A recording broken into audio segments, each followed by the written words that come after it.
Sri Krishna Chaitanya Prabhu Nityananda Shri Advaita Gadadhar Sivasati Prabhu.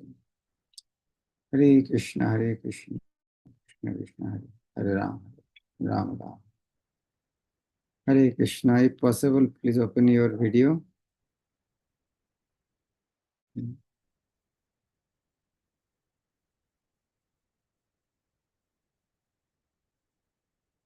So, at least 50% should open.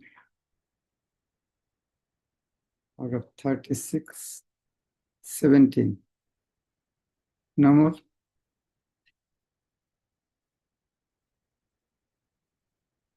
Okay, you all are really busy. So, we are reading from Bhagavad Gita chapter 15, Purushottam Yoga. Uttam Purush. Now, previous 5 verses was the explanation of the material world. It is like a upside down banyan tree. Now, how to come out from the tree? Nirmana Moha Jita Shangadosh. But after coming out, where are you? Spiritual world. What is this spiritual world? This 6th verse. Natat bhashayate shurjo nashasanko nopavoko. Jat gatva nanivartante tadhama paramo. Natat bhashayate. That place cannot be illuminated by Surya, sun, no Shashanko, even by moon, no Pavako, no fire. Prabhupada, fire, given translation is electricity. This is expertise of Srila Prabhupada. Pavak means fire, but Western people easily understand fire means electricity. Maybe nowadays, because fire means gas, petroleum also may be there. Jat gatta, where going, non-nivartante, never come back. That dham, tad dham, that abode, paramong mamo, my supreme abode. Paramong, supreme mamo, my. That supreme abode of mine is not illuminated by the sun or moon, nor by fire or electricity. Those who reach it never return to this material world. Part-2. The spiritual world, the abode of the Supreme Personality of Godhead, Krishna, which is known as Krishna Loka, Golok Vrindavan, is described here. In the spiritual sky, there is no need of sunshine, moonshine, fire, or electricity. All the planets are self-luminous. Self-luminous. We have only one planet in this universe, the sun, which is self-luminous. But all the planets in the spiritual sky are self-luminous. The shining effulgence of all these planets, called Vaikunthas, constitutes the shining sky known as Brahmajyoti. Actually, the effulgence is emanating from the planet of Krishna, Golok Vrindavan. Part of that shining effulgence is covered by the Mahatattva, the material world. Other than this, the major portion of that shining sky is full of spiritual planets, which are called Vaikunthas, chief of which is Golok Vrindavan. As long as a living entity is in this dark material world, he is in conditional life. But as soon as he reaches the spiritual sky by cutting through the false perverted tree of this material world, he becomes liberated. Then there is no chance of his coming back here. In his conditional life, the living entity considers himself to be the Lord of this material world. But in his liberated state, he enters into the spiritual kingdom and becomes an associate of the Supreme Lord. There he enjoys eternal bliss, eternal life, and full knowledge. One should be captivated by this information. He should desire to transfer himself to that eternal world and extricate himself from his false reflection of reality. For one who is too much attached to this material world, it is very difficult to cut that attachment. But if it takes to Krishna consciousness, there is a chance of gradually becoming detached. One has to associate himself with devotees, those who are in Krishna consciousness.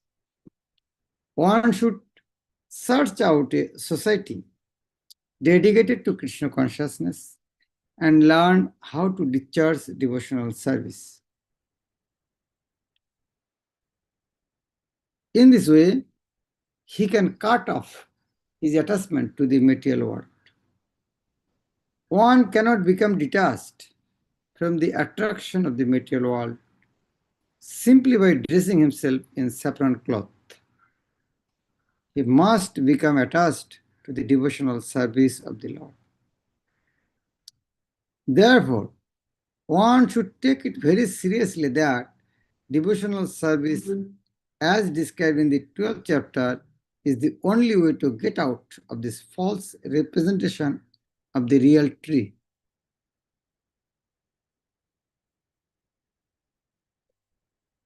In chapter 14, the contamination of all kinds of processes by material nature is described. Only devotional service is described as purely transcendental. The words paramam mamo are very important here. Actually, every nook and corner is the property of the Supreme Lord. But the spiritual world is paramam, full of six opulences. The Kathopanishad also confirms that in the spiritual world, there is no need of sunshine, moonshine, or stars. For the whole spiritual sky is illuminated by the internal potency of the Supreme Lord. That supreme abode can be achieved only by surrender and by no other means.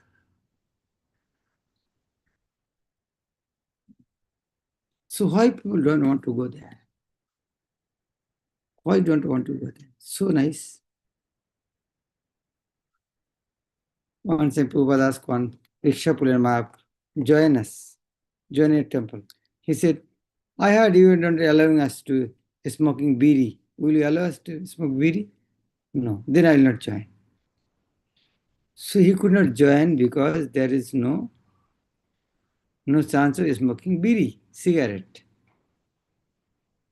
So now spiritual is so effulgent, everything is, but why don't want to go there?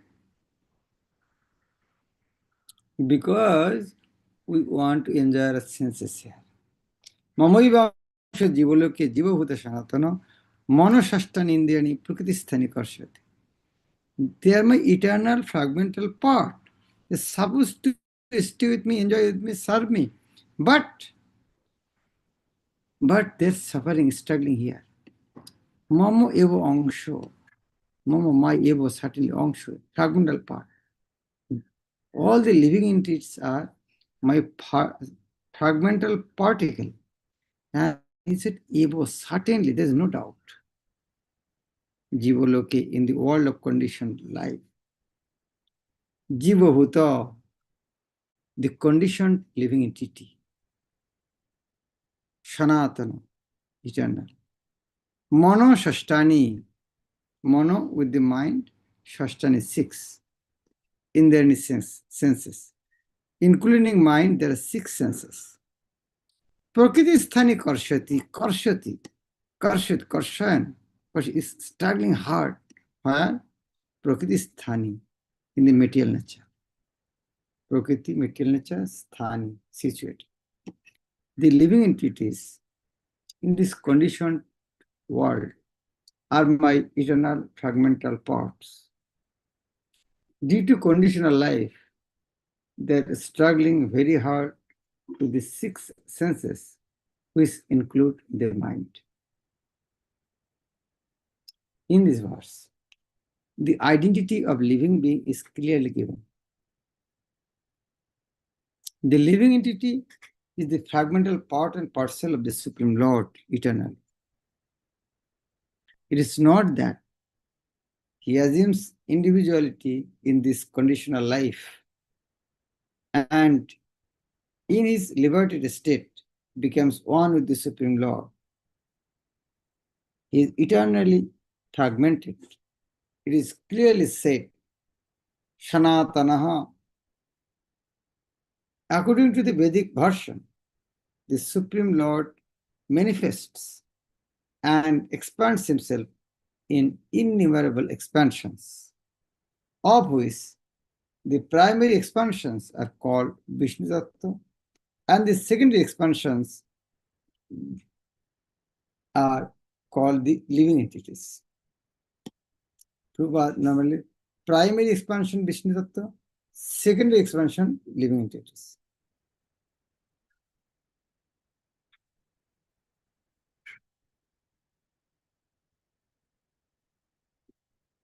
Other place for secondary differentiated energy, divinam. Secondary expansion or differentiated energy. In other words, the Vishnu Tattva is the personal expansion.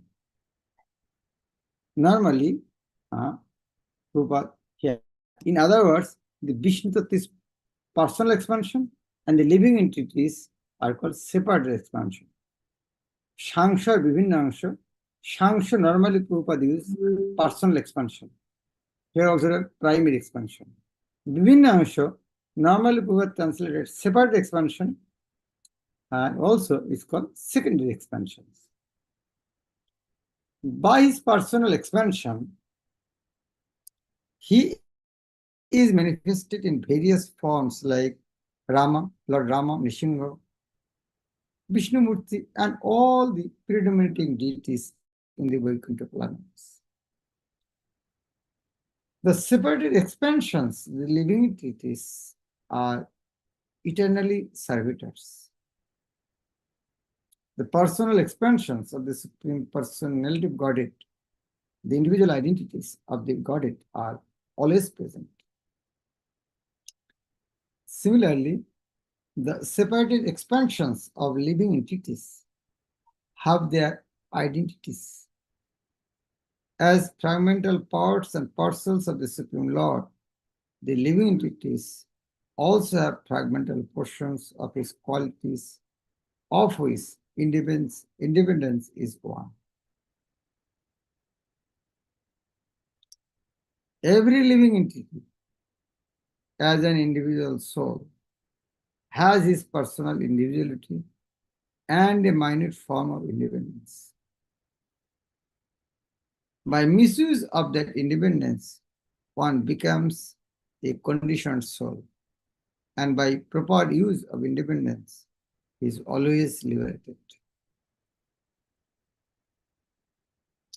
In either case, he is qualitatively eternal, as the Supreme Lord is.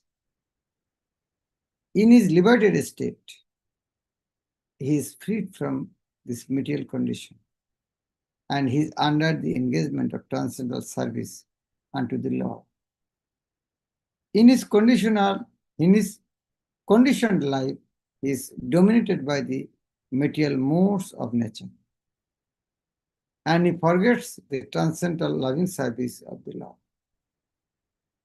As a result, he has to struggle very hard to maintain his existence in the material world.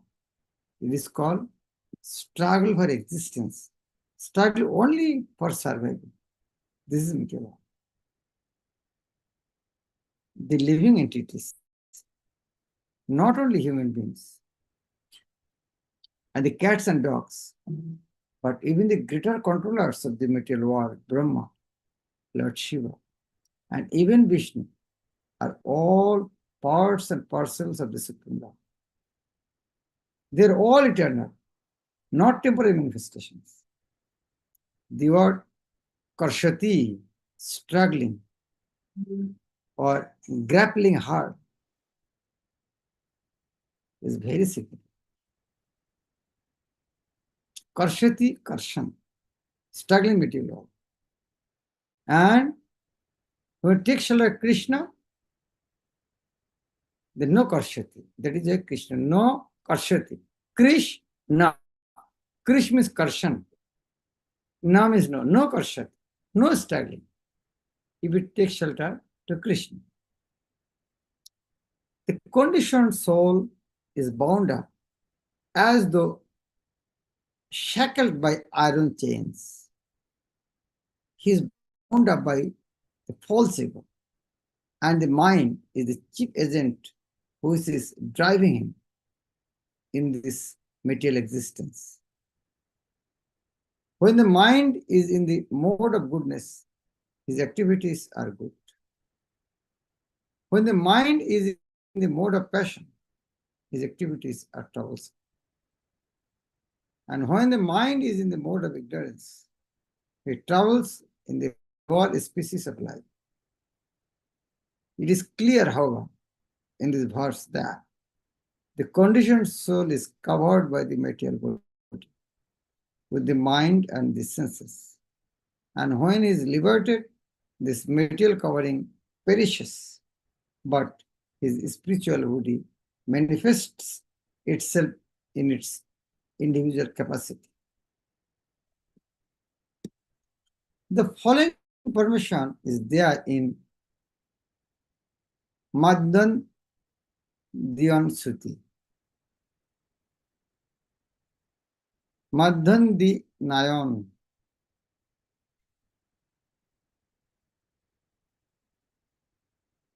What is the verse? Shavaesha Brahmanishtha Idam Shariram Martam Otisrijya Brahma Vishampadda Brahma Avishampadda Brahmana Pashyati Brahmana Srinati Brahmanoi Vedam Sarvam Anubhavati. It is stated here that when a living entity gives up this material embodiment and enters into the spiritual world, he revives his spiritual body. And in his spiritual body, he can see the Supreme Personality of Godhead face to face. He can hear and speak to him face to face. And he can understand the Supreme Personality as he is. From Sriti also it is understood. Vashanti Jatta Purusha Sarve Vaikuntha Murtayo. In the spiritual planets, everyone lives in bodies featured like the Supreme Personality of Godhead. As far as bodily construction is concerned, there is no difference between parts and the partial living entities and the expansions of Vishnu Murti. In other words, at liberation, the living entity gets a spiritual body by the grace of the Supreme Personality of Godhead. The words Mamaivangsha means fragmental parts and parcels of the Supreme Lord. Mamo evo angsha. Mama mai evo certainly angsha. Yes, certainly my fragmental parts. There's no doubt. These words are also very significant. The fragmental portion of the Supreme Lord is not like some material broken part. Fragmental part and material broken part are different. We have already understood in the second chapter that spirit cannot be cut into pieces. This fragment is not materially conceived. It is not like matter, which can be cut into pieces and joined together again. Bhagavad Gita said, Noinang Sindhanti Shastrani. Then how it is fragmental part? Yes, one should understand it.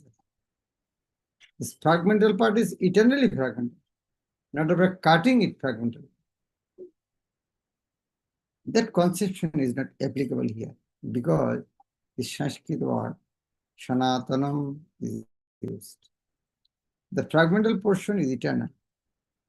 It is also stated in the beginning of the second chapter that in each and every individual body, the fragmental portion of the Supreme Lord is present.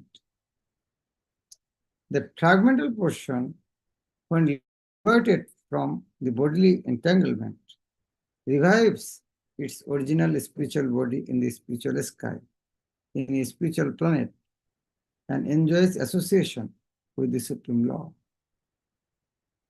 It is, however, understood here that the living entity, being the fragmental part and parcel of the Supreme Lord, is qualitatively one with the Lord, just as the parts and parcel of the God are all part and parcel of the gold are also gold.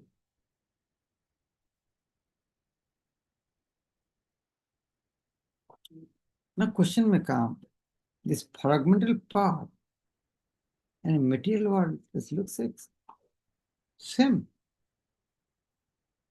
To make it understand, a nice example.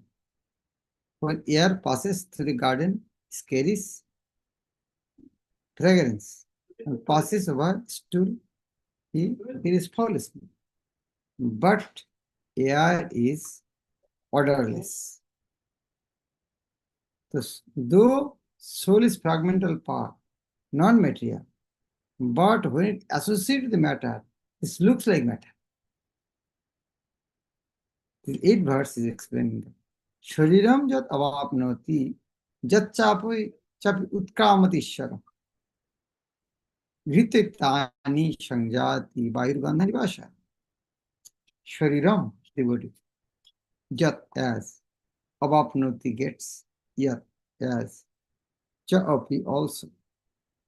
Utkramati gives up. Ishara, the Lord of the wood. Gritva, taking. Itani, all these. Shangjati, goes away. Vayu, the air.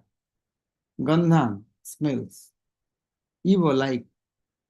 Ashayat, from their source. Translation. The living entity in the material world carries his different conceptions of life from one body to another, as the air carries aromas. Thus it takes one kind of body and again quits it to take another.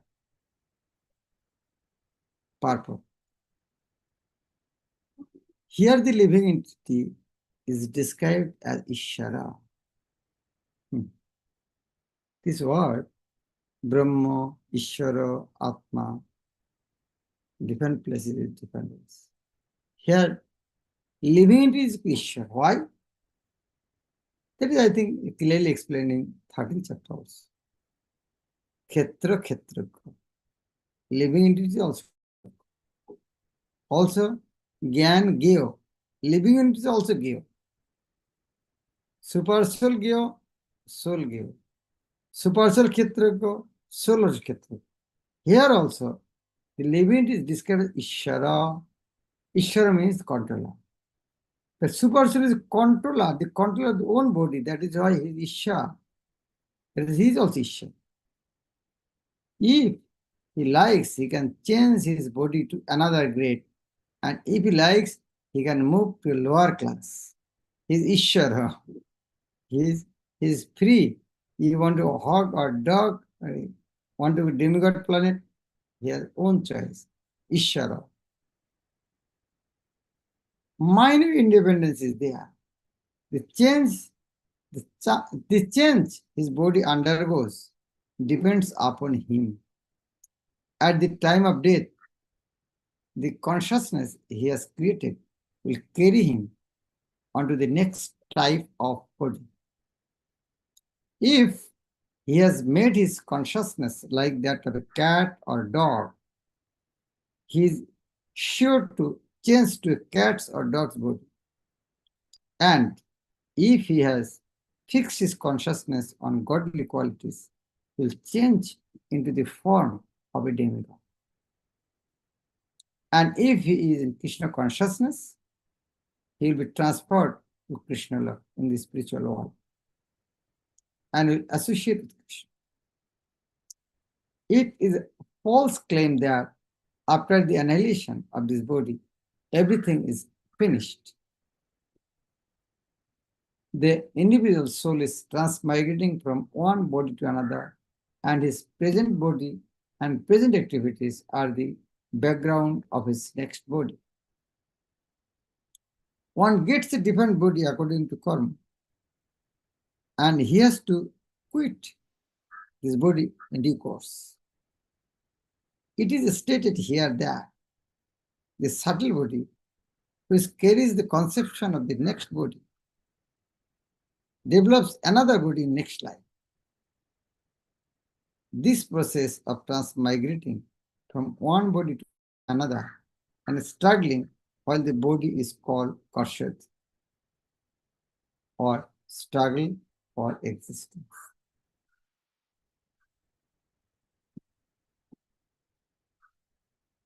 Verse 9. Chattam chakshu sparshanam cha rasanam ghanam evacha adhisthaya manashchayam vishayan upashay. How he is struggling? Satram, ears, chakshu, eyes, sparshanam, touch, chols, rasanam, tongue, ghanam, smelling power, evolves, so and adhisthaya, being situated in, mana, mind, chols, ayam, vishayan, sense objects, upashevate, enjoys.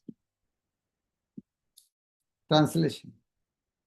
The living entity, thus taking another gross body, obtains a certain type of ear, eye, tongue, nose, and sense of touch, which are grouped about the mind.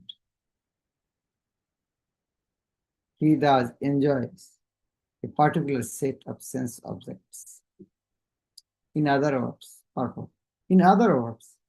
if the living entity adulterates his consciousness with the qualities of cats and dogs, in his next life, he gets a cat or dog body and enjoys. Consciousness is originally pure, like water.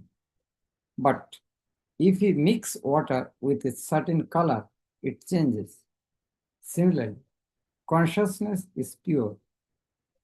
For the spirit soul is pure, but consciousness is changed according to the association of the material qualities. Real consciousness is Krishna consciousness. When therefore one is situated in Krishna consciousness, he is in his pure life. But if his consciousness is adulterated by some type of material mentality, in the next life, he gets a corresponding body. He does not necessarily get a human body again. You can get a body of a cat, dog, hog, demigod.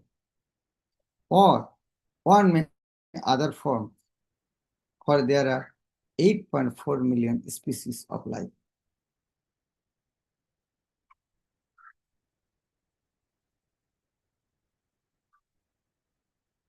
So nice explanation. How living entities entangled, though they are fragmental parts, how they are suffering, struggling, through five senses and mind, they're struggling so hard. Okay, or Kotevari.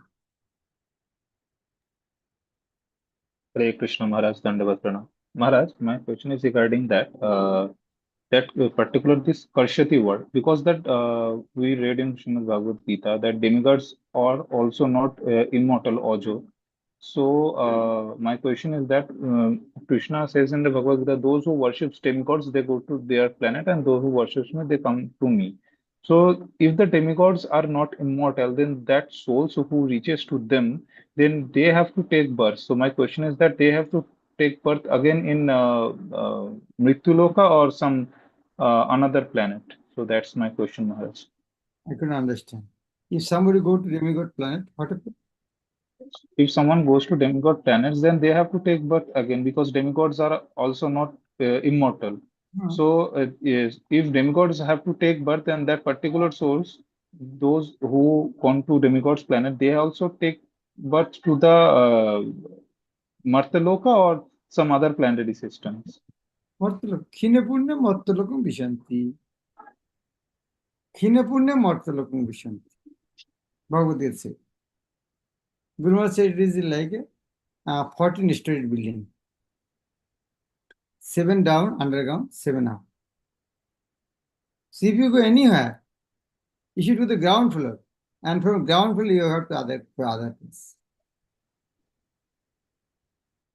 You have seventh story. Aeroplane will not come there. It will come to the ground floor and catch flight from the airport. Same way, Khine Punne Mortolokung Vishanti. When finished, they'll come to material again. According to the pious activities. Okay. Next slide. Okay. Okay. Namrashita Mataji. Hare Krishna Maharaj, Dhanvat Pranam, Maharaj. Maharaj, regarding this demigods, the one who worship a particular demigod, he goes to that particular planet. So he is like any common man who is performing various rituals towards that demigod, or he is like a yogi who is performing various sacrifices, austerities to get into that planet, or any personality like us. Like suppose if I suppose I'm just doing some. If you study medical science, you'll get job in medical college. Not you have to become yogi. If you study nicely engineering, you will become professor in engineering college. For that, you have not become a yogi.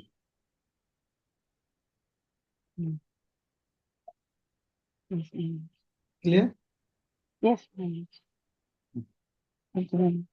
Thank you. Srila Prabhupada ki Bhagavad Gita as it is shared. Hare Krishna Guru Maharaj. Namaskar.